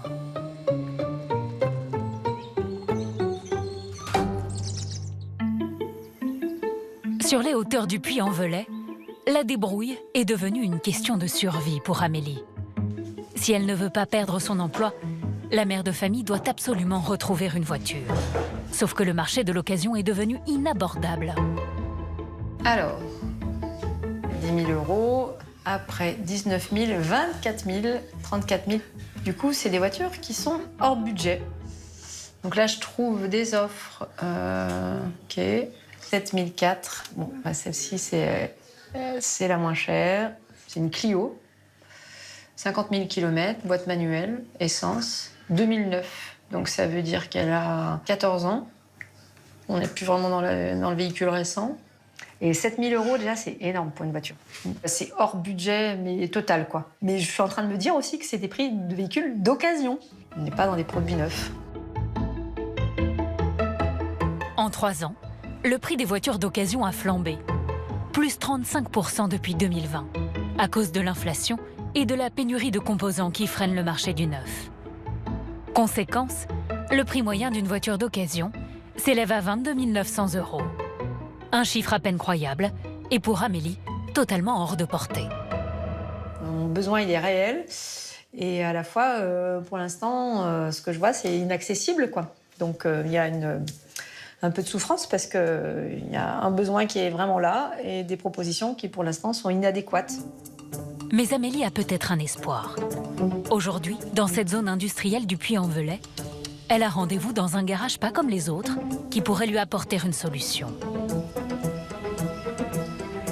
Bonjour. Bonjour madame. Je suis madame Varenne. J'ai rendez-vous avec Gilles, je me souviens. C'est ça, vous deviez passer en effet. Voilà. Ben, bienvenue au garage. Bienvenue. À première vue, rien ne distingue Solidar Auto d'un garage ordinaire. Sauf qu'ici, les réparations sont facturées 40% moins cher qu'ailleurs. Et on y trouve des voitures d'occasion à des prix défiant toute concurrence. Comme cette petite citadine qui vient d'arriver. Vous la vendrez à grosso modo combien, cette voiture-là? C'est une voiture qui devrait sortir normalement entre 1600 plutôt, et 1700 €, carte grise comprise. Ça reste un vieux véhicule, mais un véhicule qui coûte peu à l'entretien et à l'utilisation. C'est des véhicules passe-partout et qui vont très bien. D'accord. Solidar Auto est un garage solidaire. Un concept imaginé par le Secours catholique. Il y en a 8 en France. Dans celui-ci, les voitures d'occasion sont vendues entre 1 700 et 2 500 € maximum. Le secret de ces prix imbattables, les véhicules ont tous été donnés par des particuliers, comme Bastien, qui vient offrir sa vieille voiture, 190 000 km au compteur. Voilà la voiture. Comme n'importe quel autre don, celui-ci est déductible. Bastien pourra retirer 66% de la valeur du véhicule de sa feuille d'impôt, soit presque 1 200 €. J'y ai pensé à la vendre directement parce que forcément, il y a une moins-value à travers le don, puisqu'on récupère que 66%. Mais voilà, l'idée, elle est de faire œuvre de solidarité. Je suis content. Non, je suis content parce que c'est des voitures relativement fiables, quand même, qui ne coûtent pas trop cher à l'entretien. Si la personne en prend soin, c'est une voiture qui roule encore dans 10 ans. Mais même ici, Amélie ne peut toujours pas acheter, car elle continue de payer le crédit de sa précédente voiture qui a fini à la casse. Alors pour lui donner le temps de se refaire une santé financière, Solidar Auto propose une solution d'urgence, la location, là encore à prix plancher. Amélie, donc on a trouvé sur le parc un véhicule en location qui vous irait bien. Ouais. C'est une Toyota Aygo, c'est une véhicule citadine, essence, boîte manuelle, 95 000 km. D'accord. Et donc, ça, c'est un véhicule qu'on vous loue pour un maximum de 3 mois et à 3 € par jour. Donc, il y a un prix vraiment, on ne peut pas descendre en dessous. C'est un prix qui permet de sortir de situations compliquées. C'est super parce qu'en fait, je vais avoir un véhicule beaucoup plus vite que ce que j'avais espéré, en fait. Donc, c'est une excellente nouvelle. C'est simple. Toutes les personnes qui passent en location chez nous, c'est souvent parce qu'il y a une rupture. C'est des personnes qui sont en rupture quelque part et qui ont besoin de ce service-là pour pouvoir se raccrocher à un emploi et trouver dans les 3 mois une solution. Vous êtes soulagée ? Oui, heureuse, en fait, vraiment. Ouais, tout à fait. C'est une très bonne nouvelle, cette solution. Une voiture pour 3 € par jour, soit 90 € par mois. C'est inespéré. Moyennant un chèque de caution de 400 €, Amélie va pouvoir repartir au volant. Mais Solidar Auto n'est pas ouvert à tous. Que ce soit à la location ou à la vente, les voitures ne sont attribuées que sous conditions de ressources et seulement si le demandeur en a besoin pour travailler. Donc, petite Toyota Aygo, modèle citadin, avec boîte manuelle, un petit véhicule qui est très facile à garer, qui ne consomme pas beaucoup, et je pense qu'il vous ira très très bien pour ces 3 mois. D'accord. Ouais. Écoutez, je vous propose de l'essayer, cette voiture. Merci. Un petit test pour s'assurer que les candidats à l'allocation sont suffisamment à l'aise.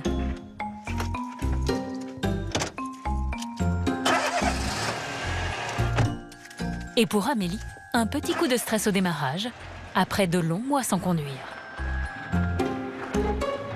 Parfait. Impec. C'est tout bon. Eh bien, écoutez, parfait. J'ai mon permis, c'est bon? Continuez votre activité, vos activités, parce que vous en avez plusieurs. Ouais, et je suis ravi pour vous, en tout cas. Merci beaucoup, c'est gentil. Examen réussi. C'est un nouveau départ, en fait. Voilà. Vraiment, j'ai l'impression d'être une jeune fille qui vient d'avoir son permis, quoi. Voilà, une seconde vie pour moi. Très bien. Bonne continuation. Merci. Et à très bientôt. Oui, au revoir.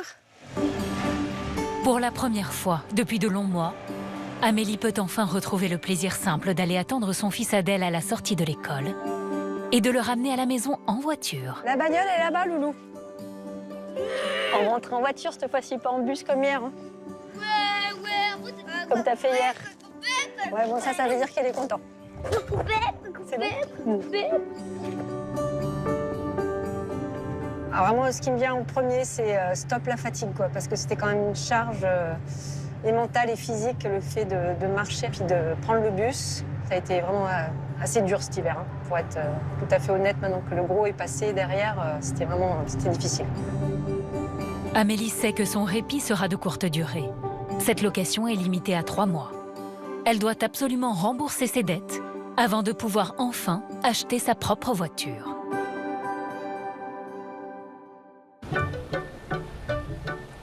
En Bretagne, dans le petit village de Ploua, la famille anti-gaspi a quitté sa location pour emménager dans sa nouvelle maison. Un changement de vie spectaculaire, car Gurvan, Tiffaine et leurs 2 enfants passent d'une passoire thermique à une maison plus confortable et surtout bien mieux isolée. Alors comment tu te sens dans ta nouvelle chambre? Bah bien, mieux que dans l'ancienne. C'est plus grand, c'est plus beau. Et c'est plus sain aussi. Voilà. T'as moins froid dans ta chambre que dans ta chambre d'avant. Le choix aussi. En réalisant un maximum de travaux lui-même, le couple a fait de grosses économies. Exemple avec cette salle de bain qui aurait coûté près de 10 000 € en passant par une entreprise et que Gurvan a préféré réaliser intégralement. Aujourd'hui, je pense qu'en tout et pour tout, moi, la salle de bain me revient à peu près à 4 000 €. Maintenant bien installée, la famille peut s'attaquer à son prochain chantier, investir le jardin pour se lancer dans l'autoproduction alimentaire.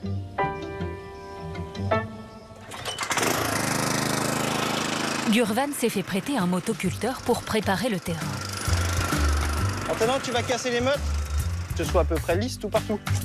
Ah, d'accord.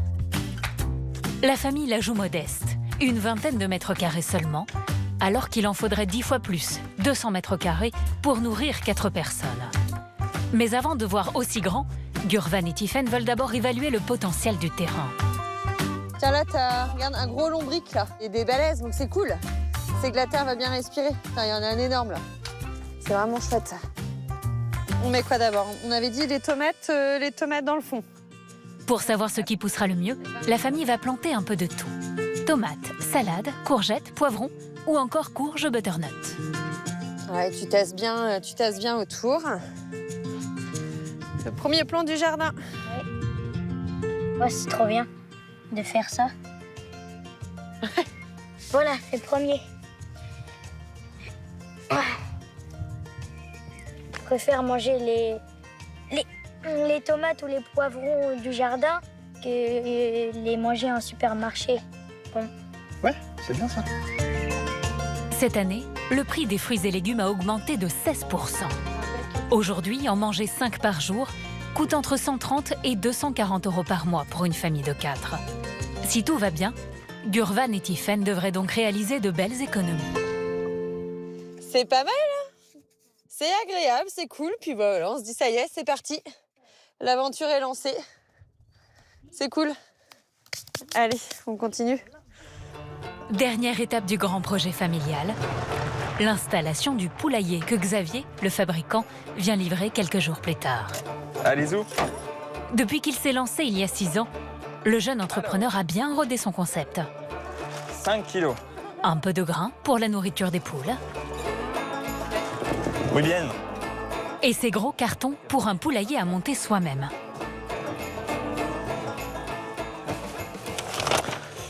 Ça vous rappelle rien, ce genre de notice? On dirait... Des meubles... Ouais, des meubles en kit bien connus. Voilà, hein, scandinave, ouais. Et ben c'est le même principe. Tout est livré en kit, c'est pour ça que ça tient que dans un carton. Avec en plus une notice en français, c'est bien. Ah ouais. C'est tout bon? C'est bon. Bon, allez, bonne journée. Merci. Au revoir. Au revoir.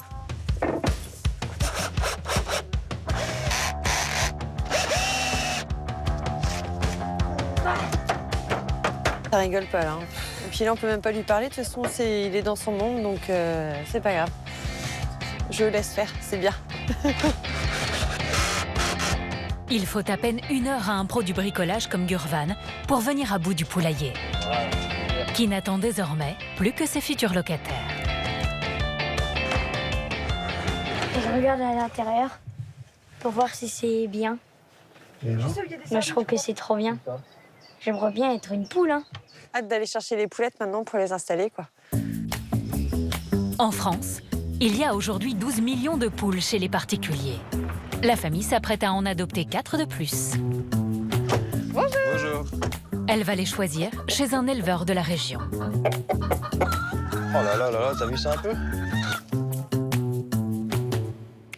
Il y a les poules pondeuses classiques, on va dire, qui sont les plus pondeuses. Par exemple, il y a les rousses, là, et les noires, celles que l'on connaît, que l'on voit un petit peu partout. Donc elles, c'est les plus pondeuses. Ça, c'est la valeur sûre, entre guillemets. On y va presque à 300 œufs par an. Il y a aussi d'autres espèces un peu plus exotiques qui attirent l'œil des enfants. Là, je peux faire ce que je veux avec, en gros. Alors, il voit pas grand-chose, mais... Tiens, tends ton bras. Tends ton bras. Voilà. Hop. Un look d'enfer, mais question productivité, ces poules d'ornement sont un peu à la traîne. Et là, c'est toi qui mangeras le moins d'œufs, hein, parce que ça peut être une 50aine, en gros. Surtout printemps-été. À la base, voilà, c'est aussi pour avoir des œufs, donc bon. Qui prend quoi alors? Moi, je prends celle. D'accord. Youn. Moi, la petite blanche. La petite blanche, ok. Moi, je vais prendre celle-là, la rousse. La rousse, ok. Ok. Ouais, moi, j'aime bien la noire. Je trouve qu'elle a une bonne tête, elle est jolie, et ça va être une bonne pondeuse, je le sens. 2 pondeuses à 14,50 € pièce. Et 2 poules d'ornement à 29 € chacune. Pour 87 €, la famille s'est encore agrandie. Je pense que oui, globalement, c'est un bon investissement. Elles vont pouvoir nous apporter au minimum, entre guillemets, ce qu'on utilise aujourd'hui, voire sans doute bien plus que ce qu'on aurait imaginé. Ah, merci beaucoup. Merci beaucoup. Allez, au revoir. Bonne journée. Au revoir. Au revoir. Entre les poules et le potager, la famille a désormais toutes les cartes en main pour réduire encore plus ses dépenses au quotidien. Mais il faut d'abord que les volatiles s'acclimatent à leur nouveau foyer. Dans ta nouvelle maison. Oui, t'as envie de voler. Un œuf en bois pour leur apprendre le chemin du pondoir. Pout, pout. Voilà les poulettes. Il va falloir pondre ici. Les premiers vrais œufs ne devraient plus tarder. Allez les filles. Voilà. Un nouveau mode de vie dont la famille espère bien récolter les premiers fruits d'ici quelques semaines, si tout se passe comme prévu.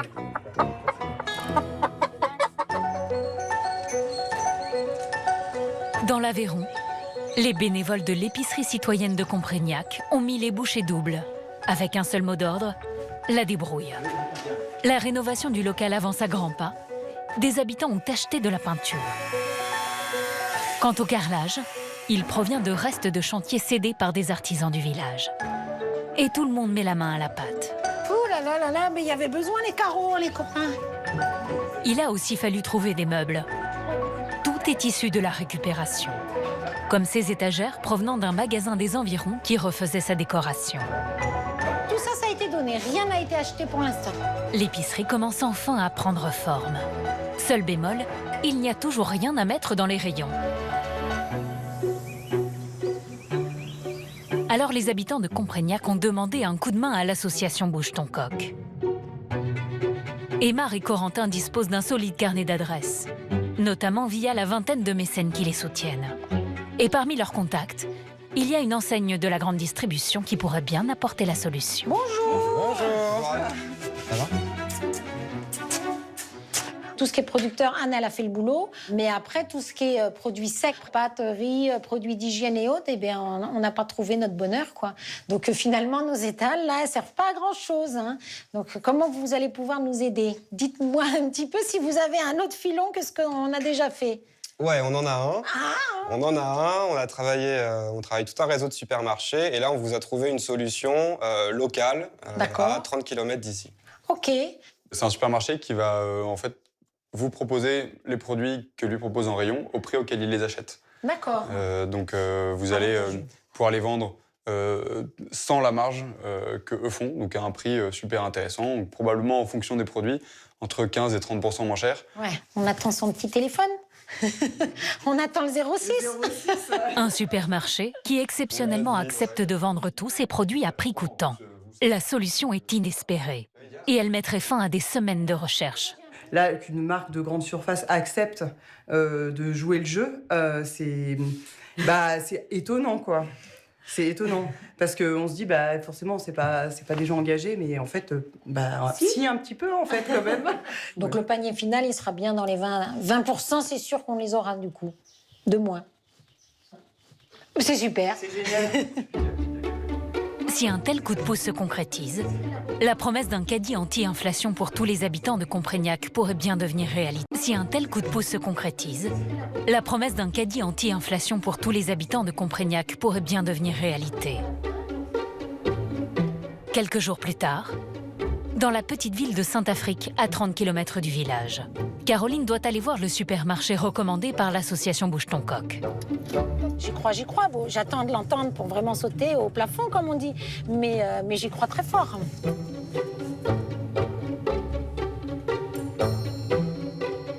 Caroline reste prudente, car il faut dire que le bon plan est presque trop beau pour être vrai. Bonjour Caroline. Monsieur Espinoza, vous allez bien? Ça va et vous? Oui, très bien. Merci de me recevoir. Et avec plaisir. On va aller voir dans les rayons? Ouais, allez, je vous suis. Allez. Je vous suis. Toujours un peu incrédule, l'apprentie épicière va droit au but. Les tarifs, vous nous faites quoi alors en tarif? Parce qu'ils nous ont laissé entendre quelque chose, mais j'ai dit il faut que j'attende de l'entendre du directeur quand même. Mais les tarifs ont prix coûtant sur les produits pour que ce soit intéressant pour vous. Bon, c'est plus qu'intéressant pour nous. Ouais, c'est très intéressant. C'est un beau cadeau, un gros cadeau que vous nous faites là. Hein. Concrètement, par exemple, sur la confiture d'abricot, c'est une confiture qui va sortir à 1,30 à peu près, alors qu'en magasin, elle est à 1,57. Ça fait une belle remise, quoi. Il faut le voir sur un panier complet, donc sur un panier de 50 €, ça peut descendre de 10 € le panier peut-être. Donc c'est ça fait une belle. Ça nous fait des belles économies, quoi. Ça fait de belles économies. Ouais. C'est génial. On se connaît pas assez, sinon je vous aurais sauté au cou. Prix coûtant sur tout le magasin. Une promo imbattable. Reste à faire son choix parmi l'avalanche de produits disponibles. Exemple au rayon lessive. Entre les liquides, les poudres ou les berlingots, il y a de quoi s'y perdre. On a une multitude, pareil, on doit peut-être avoir 100 ou 150 produits de lessive. Je vais vous faire ce top des ventes, comme ça il y aura les 20 ou les 50 produits qui se vendent le plus. D'accord. Vous allez beaucoup travailler pour nous, du coup? Je travaille, beaucoup. Un surcroît de travail qui ne rapporte rien au supermarché, qui joue ici le rôle d'un grossiste. Pour l'épicerie citoyenne, en revanche, l'avantage est spectaculaire. On enlève 30%, quoi. En gros, à quelque chose de près, c'est la marge d'une grande surface, quoi. Donc, il faut... sur des prix comme des lessives, où on peut arriver sur des prix à 7 €, 8 €, même plus, 9 et 10 €, c'est un gain qui est énorme, quoi. 30%, c'est une marge brute moyenne, de laquelle il faut bien sûr enlever toutes les charges d'un supermarché. Salaire, électricité ou emprunt. Ce magasin ne gagnera pas un centime en aidant l'épicerie. Alors la société n'a rien à y gagner du tout, effectivement. Faut pas trop lui dire, parce que sinon il va plus nous aider. Donc, Non, Messi, il a tout à gagner. C'est pas rentable pour nous. C'est un coup de pouce qu'on donne via l'association Bouge ton coq. Donc on le fait dans ce but-là, mais on pourra pas le faire. On peut le faire avec personne d'autre, quoi. Ce sera l'épicerie de Comprignac et ce sera tout, quoi. Ils ont de la chance, quoi. Ils ont beaucoup de chance, d'être les premiers. Merci beaucoup, monsieur Merci. Espinoza, et merci pour ce beau cadeau. Et je vous tiens au courant de la Au suite. plus vite, comme ça vous pouvez ouvrir au plus tôt et ce sera le mieux. Ok, merci beaucoup. Merci, au Bonne revoir. continuation, au revoir. Caroline et les autres bénévoles n'ont plus qu'à revenir ici faire leur marché pour enfin garnir les rayons de leur future épicerie. Au Puy-en-Velay, c'est aussi une nouvelle page qu'Amélie s'apprête à écrire. Elle a enfin terminé de rembourser ses dettes. Et aujourd'hui, elle doit rendre la voiture qu'elle louait pour 3 € par jour au garage Solidar Auto. Bonjour. Voilà, je ramène Aïgo. Ouais, tout à fait. Je ramène les clés. Une inspection rapide pour vérifier qu'il n'y a pas eu de casse. Et la voiture est immédiatement envoyée en révision.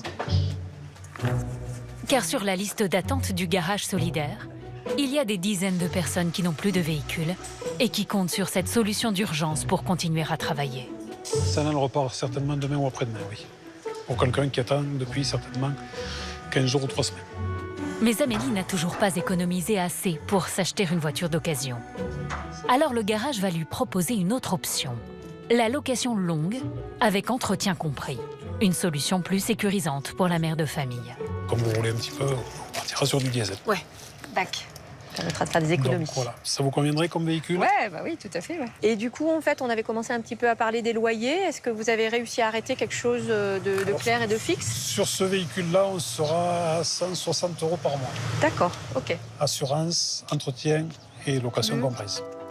160 € par mois, tout compris, pour une voiture de cette gamme et qui n'a que 130 000 km au compteur. C'est 2 fois moins cher que chez un garagiste traditionnel. Vous avez toutes les options. Vous avez la clim, ici. Ouais. Alors, il y a un radar de recul qui se met tout seul. J'ai jamais eu une voiture aussi perfectionnée que ça. Ça fait un sentiment de... comment dire, de respect de soi. En fait, il y a quelque chose de... Voilà. Après, je vous cacherai pas qu'il y a une petite pression. C'est un beau cadeau que je me fais. Donc voilà, à l'usage, je pense que je serai un peu plus décontractée. Là, je suis un petit peu tendue. Grâce à Solidar Auto, Amélie a enfin retrouvé son autonomie complète. Cette voiture, c'est la garantie pour elle de conserver son emploi, mais aussi de pouvoir profiter à nouveau des balades dans les gorges de la Loire avec son fils. On avance, Adèle? On va aller se mettre là-bas? Grâce à la voiture, là, on peut retourner dans des coins sympas. Ils sont pas forcément loin de chez nous, mais en voiture, c'est plus rapide, quoi. Et c'est faisable, surtout. Voilà. Adèle? Tu viens de poser? Une libération. Après presque une année de galère et de système D, au gré des trajets à pied le long des routes et de l'angoisse de rater le bus. Notre espace vital, il était amoindri, conditionné par des choses qui étaient extérieures à nous. Donc là, effectivement, notre champ, il s'ouvre. Hein, tout d'un coup, on peut aller plus loin que l'espace du bus. On peut partir quand ça nous chante, puisqu'on n'est pas dépendant d'un horaire. C'est un peu un changement de vie et puis un renouveau. C'est une seconde vie. Cette année, les 8 garages Solidar Auto de France ont aidé plus de 5000 personnes à retrouver un véhicule et à reconquérir leur liberté. En Bretagne, c'est l'heure des comptes chez la famille Kerbeuf. Après des semaines d'attente, les efforts de Gurvan, Tiffaine et leurs 2 enfants, Youn et Antonin, commencent enfin à être récompensés. Le potager tient toutes ses promesses. Ça, c'est de la courgette, ça. Ça va être de la courgette à soupe, par contre. Hein. Des courgettes, mais aussi des courges et des potimarrons en quantité suffisante pour ne plus avoir à en acheter pendant un bon moment. C'est sympa, moi je trouve ça génial. Moi j'adore. Et puis c'est meilleur. Et ça coûte pas cher. La seule déception vraiment, c'est les tomates. Ils ont pris le mildiou. Les plants de tomates, c'est foutu. Heureusement, quelques tomates cerises ont survécu, juste assez pour remonter le moral des troupes. Pour un premier potager, je trouve qu'on s'en sort pas trop mal quand même. Comme quoi, on n'a pas fait tout crever. Bilan de l'opération, seulement 40 € investis en plants et une bonne partie de la consommation familiale assurée pour tout l'été. Allez, Fifi! Côté poulailler, là aussi, on approche de l'autosuffisance. Alors, ont-elles pondu? Merveilleux! Un coco! Les poules fournissent au moins 2 œufs quotidiens, malgré une grosse frayeur il y a quelques jours. On a eu un petit souci avec nos poules. Il y en a une qui a été mangée, certainement. On a retrouvé un tas de plumes aux abords du filet, donc je pense qu'il y a soit, à mon avis, un renard ou une marque ou quelque chose comme ça qui a dû passer et qui s'est fait plaisir et qui a mangé la poule. Et du coup, nos 3 petites poulettes qui sont restées ont été traumatisées. Donc du coup, elles ont arrêté de pondre. Mais ça y est, c'est reparti, c'est bon. Entre les œufs des poules du jardin, le potager et les paniers anti-gaspi qu'ils continuent à utiliser, les Kerboeuf estiment d'ores et déjà économiser une centaine d'euros par mois. Mais la plus grosse réduction de dépenses se voit sur les factures d'énergie. Ça, c'était l'année dernière. On était en effet avant à 274 euros par mois. Aujourd'hui, on est arrivé à 137,50. Effectivement, c'est moitié moins cher. Des factures divisées par 2 grâce à une isolation parfaite et une pompe à chaleur performante. Avec tous ces efforts, la famille économise en tout près de 250 euros par mois. Déjà, on n'a plus la corde au cou. Enfin, clairement, on ne se sent pas étranglé à la fin du mois, à se dire, ah la vache, ça va être compliqué. Et là, de se rendre compte maintenant que grâce à toutes ces choses-là qu'on a changées et qu'on a réussi à adapter, on est bien. On est bien et ça, c'est de pouvoir déjà dormir la nuit en étant serein, ça fait déjà du bien, quoi. On a changé notre façon de consommer. Et en fait, on ne s'en porte que mieux. De petits changements et au final, une grande différence sur le porte-monnaie. Convaincue du bien fondé de ce nouveau mode de vie, la famille prévoit déjà d'agrandir son potager pour encore plus d'autonomie. Dans le sud de la Seine-et-Marne, la saison des vides-greniers est bien entamée. Pascal et ses amis brocanteurs ont passé la belle saison à sillonner la campagne. Rien que dans le département, il y a eu plus de 100 vides-greniers cet été. Qu'est-ce que tu voulais, mon kiki? Pascal, Nana et Philou en ont fait le plus possible. Voilà. Allez, bonne continuation. Et malgré les imprévus liés aux intempéries, les aléas de la vie. Bon, allez. Il reste les bons moments avec les amis. De quoi on se plaint? La vie est belle, quand même. Mais surtout, de quoi arrondir les fins de mois, tout en continuant à dénicher les bonnes affaires. Eh ben. Sans oublier de terminer l'aménagement du camion de Pascal. Ah, je suis très contente. Depuis le début de la saison, les 3 amis ont parcouru 1500 km et fait plus de 30 vides-greniers. Cette année, elle a été très bonne. Ah oui, oui. Ouais. On a eu des petites brocantes, mais on se rattrapait le week-end d'après. Non, c'était pour moi, c'était une très belle saison. Très bonne année. Financièrement, oui. On a pu s'en sortir. Maintenant, il faut que l'année prochaine soit pareille. Vous voyez faire ça encore combien de temps? Tant que je peux, je le ferai. Ah oui. Après, si pour X raison, la santé ou autre me permet plus de faire, il faudra bien s'arrêter. Moi, je le ferai encore en déambulateur. Avec ses jouets, Pascal estime qu'elle a gagné environ 4 000 € cette saison. Cela représente presque la moitié de sa retraite. Un complément vital pour elle, comme pour des dizaines de milliers d'adeptes des vides-greniers aujourd'hui. Près de Millau, l'épicerie citoyenne à prix cassé doit ouvrir dans quelques jours. Au supermarché qui a accepté de donner un coup de pouce, Caroline est venue prendre livraison de la toute première palette de produits. Bonjour, monsieur Espinoza. Ça va, Caroline? Très bien, c'est le grand jour pour vous. C'est le grand jour pour vous? Allez. J'espère que ça va rentrer. Oui, ça va rentrer, oui. Je vous laisse faire parce que moi, j'ai pas le permis, hein. Pas de souci. Cette première commande a été payée grâce à une cagnotte collectée auprès des futurs clients de l'épicerie. De l'essuie-tout, des conserves, des sodas. Le supermarché a accepté de vendre tous ses produits à prix coûtant. Alors forcément, le prix de la palette est imbattable. Il y en a pour environ 500 €. Tarif épicerie citoyenne. On pourra pas faire mieux que l'épicerie à Compagnal. Non. Niveau tarif, c'est à Comprignac que ce sera le plus avantageux. Ouais, je pense. Et pour éviter les frais de livraison, Caroline viendra ici toutes les semaines pour refaire le plein. Bon, la prochaine fois, je peux commander encore plus pour monter en haut. Alors, on pourra commander un petit peu plus. Un petit peu plus, il y a la place. Bon, bah merci beaucoup, monsieur Espinoza. Merci à vous. À bientôt. À bientôt. Direction Comprignac, où Caroline est attendue de pied ferme.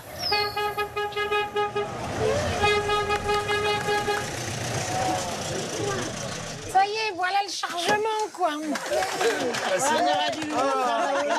Aux côtés du maire Olivier, une bonne partie des bénévoles est là pour commencer à garnir les rayons.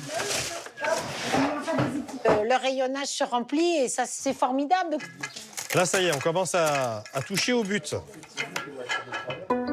Et après quelques autres allers-retours au supermarché, l'épicerie citoyenne de Comprignac est enfin prête à accueillir ses premiers visiteurs. C'est le grand jour, là, aujourd'hui. On attend beaucoup de monde, donc j'espère qu'ils seront tous là au rendez-vous. Et puis, on est quand même contents. C'est une belle satisfaction pour nous aujourd'hui. Avec déjà près de 200 références en rayon, l'endroit n'a rien à envier à une petite supérette. On a essayé de faire comme un vrai magasin. Donc là, on a mis tout ce qui était épicerie sucrée. Et après, on a basculé sur de l'épicerie sèche salée, donc tout ce qui est pâtes, riz. De l'autre côté, on a mis tout ce qui était huile, vinaigre, condiments. Et question prix, l'épicerie tient toutes ses promesses. Alors, si vous regardez l'huile de tournesol, à l'épicerie, elle est à 2,26 €. Et puis, au niveau du distributeur le plus proche, 3,12 €. Une huile 27% moins chère qu'au supermarché le plus proche. Et sur certains produits, l'économie est encore plus spectaculaire. Je crois que là, on va battre tous les records. Sur des serviettes hygiéniques, chez nous, 1,78 €. Distributeur le plus proche, 3,27 €. Donc, on a une marge de 45,5 %. C'est énorme. Les producteurs locaux aussi ont joué le jeu, avec une vitrine de fromage fermier et les premiers légumes qui sont arrivés juste à temps pour l'inauguration, en présence d'une bonne partie du village et de quelques officiels.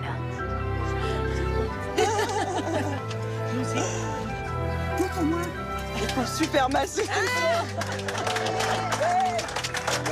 À partir d'aujourd'hui, et grâce à la détermination d'une poignée de bénévoles, la vie quotidienne des 238 habitants de Comprignac va changer. Allez-y. Ils pourront enfin faire leurs courses sans prendre leur voiture, à des tarifs défiant toute concurrence. C'est génial, oui. C'est très bien et je les félicite. C'est un super projet qu'elles ont eu, toutes. Et puis, on sera là pour les soutenir. Une épicerie d'un nouveau genre, construite ensemble ou en échange de l'accès à des prix cassés, il faut juste donner un peu de son temps. Je pense que ça a plu, tout le monde a l'air content déjà du projet, de voir que ça se finalise et que ça va marcher, quoi. Merci beaucoup en tout cas, merci. Merci à tous, merci. Près de 200 épiceries comme celle de Comprignac ont déjà éclos un peu partout en France. Merci. Merci madame. De quoi redonner un peu de convivialité et pas mal de pouvoir d'achat à des milliers d'habitants. Et inspirer les 21 000 communes qui ne disposent toujours d'aucun commerce aujourd'hui. Entre solidarité et bonnes idées, les initiatives se multiplient pour aider les familles à finir le mois. Il est même désormais possible de faire une partie de ses courses gratuitement. En 2017, Malika, restauratrice, a la bonne idée de mettre en place un frigo solidaire devant son commerce. En libre accès, posé sur le trottoir, le frigo permet à tous ceux qui en ont besoin de se servir en nourriture. Expliquez-moi comment l'histoire a commencé des frigos solidaires. L'histoire a commencé, ma fille a fait des études à Londres et elle a vu des frigos communautaires à Londres. Donc elle s'est baladée dans la rue, elle est tombée sur un frigo qui était là dans la rue, même plusieurs frigos. À la disposition de tout le monde. Tout à fait. Des frigos devant des maisons et à disposition de tout le monde. Et quand elle a fini ses études, elle est revenue en France, on s'est dit pourquoi pas ouvrir un frigo solidaire. Ça n'existait pas du tout. C'est votre fille et vous-même qui êtes les premières, les pionnières. Des pionnières du frigo solidaire. Concrètement, qui peut déposer de la nourriture dans le frigo solidaire? Les commerçants, les gens Quel comme particulier, vous, comme moi. Vous trouvez un frigo, vous voulez faire un don, tout le monde peut déposer. Combien de personnes par jour viennent se servir dans le frigo solidaire? Au début, quand on a ouvert notre premier frigo de France, il y avait entre 50 et 70 personnes. Par jour? Par jour. Par jour. Et après le Covid, malheureusement, beaucoup de personnes, beaucoup d'étudiants. C'est monté en flèche. Ouais, mais énormément, entre 80 et 120 personnes par jour. Et il y avait beaucoup d'étudiants, beaucoup de familles monoparentales, beaucoup de gens retraités. C'était pas la personne qui vivait dans la rue. Maintenant, on voyait plein de types de personnes. Qu'est-ce que ça représente pour certaines personnes? Une économie de plusieurs dizaines, plusieurs centaines d'euros pour certains foyers? Énormément. Des familles de 2 enfants, 3 enfants qui prennent 1 kilo de pâtes, qui prennent du jambon, des yaourts, ça leur fait quand même 2 repas par jour. C'est énorme. Ce jour-là, parmi les donateurs, il y a Zora. Dès que vous avez l'occasion, vous déposez quelques denrées en fonction de ce que je peux faire. Je sais que ça peut aider. Et puis moi, ça aurait pu m'aider aussi à un moment donné si ça avait existé quand j'en avais besoin. Donc, je trouve ça génial. Qu'est-ce qu'on peut mettre dans le frigo? Je vois là des pâtes, des gâteaux secs, il y a des yaourts, du jambon, il y a des règles? Tout à fait, oui, il y a des règles parce que le restaurateur peut déposer ses plats du jour parce qu'il a une date limite de conservation. Et vous et moi ou les voisins mettent des produits secs, produits frais, légumes, légumes, fruits aussi. Est-ce qu'il y a des abus parfois? Est-ce que vous voyez des gens servir et vous savez que franchement, ils n'ont pas forcément besoin? Oui, il y a des abus comme tout, il y a des abus et on est là pour leur expliquer. Un frigo qui est pignon sur rue, qui a de la marchandise à l'intérieur, c'est tentant pour tout le monde. Mais c'est bien écrit frigo solidaire. Après, c'est votre conscience et vous. L'installation d'un frigo solidaire coûte 1 500 €. Tous sont financés par des dons ou des subventions de collectivités. En 6 ans, Malika a pu installer 150 réfrigérateurs en France. Laurence est en charge de l'un de ces appareils, placé juste devant sa boutique. Pour elle, le frigo solidaire permet de se servir en toute dignité. Vous, par exemple, vous avez une baguette. J'aurais honte de vous demander la baguette. Vous voyez? Mais si vous le mettez dans le frigo solidaire, je sais qu'il y a un endroit, tac, je viens, je prends et je mange, sans vous demander. C'est un petit pont entre les gens. Aujourd'hui, Malika espère étendre le réseau des frigos solidaires et souhaite même en installer dans les universités et les hôpitaux. Merci à tous d'avoir été avec nous ce soir en cette rentrée. N'oubliez pas votre kit Plio, un achat pratique et solidaire. Il coûte 5 €. À chaque achat, 1 € est reversé à Handicap International. La semaine prochaine, vous retrouvez Julien Courbet pour un inédit de Capital. Et nous, on a rendez-vous dans 15 jours pour une enquête choc de zone interdite avec des révélations sur la santé de nos enfants. Ce sont des scènes qui parlent à tous les parents. Là, il est parti avec la tablette. Allez, tiens, c'est bon? Ah ouais, je suis obligée de passer par là, d'abdiquer aux écrans. Les écrans ont envahi notre quotidien et celui de nos enfants dès le plus jeune âge. Tiens, maman, elle te l'allume. On a 2 accros du téléphone, ils peuvent pas s'en passer. Déjà, le matin au réveil, c'est le téléphone. Avant de manger, téléphone. C'est toute la journée comme ça. 4 heures par jour en moyenne, jusqu'à 10 heures pour les ados. Une révolution dans nos vies dont on commence seulement à voir les effets. Après 1 an d'enquête, Zone Interdite vous révèle comment cela impacte la tête et le corps de nos enfants. Lui dire que nos enfants préparent leur infarctus à 30 ans, c'est pas une erreur. C'est comme s'il y avait non-assistance à enfants en danger. Des enfants de 2 ans et demi qui ne parlent pas. C'est quoi ça? C'est quoi? Tu nous parles pas, on n'entend pas de bruit de ta bouche. Hein? Et des ados qui ne bougent plus. Assis, allongés. Voici les positions favorites de Xavier, 11 ans à peine. Je sais pas pourquoi j'ai pas envie de sortir. C'est toute une génération qui a perdu le goût de l'effort. 1 minute 30. Leurs corps s'affaiblissent.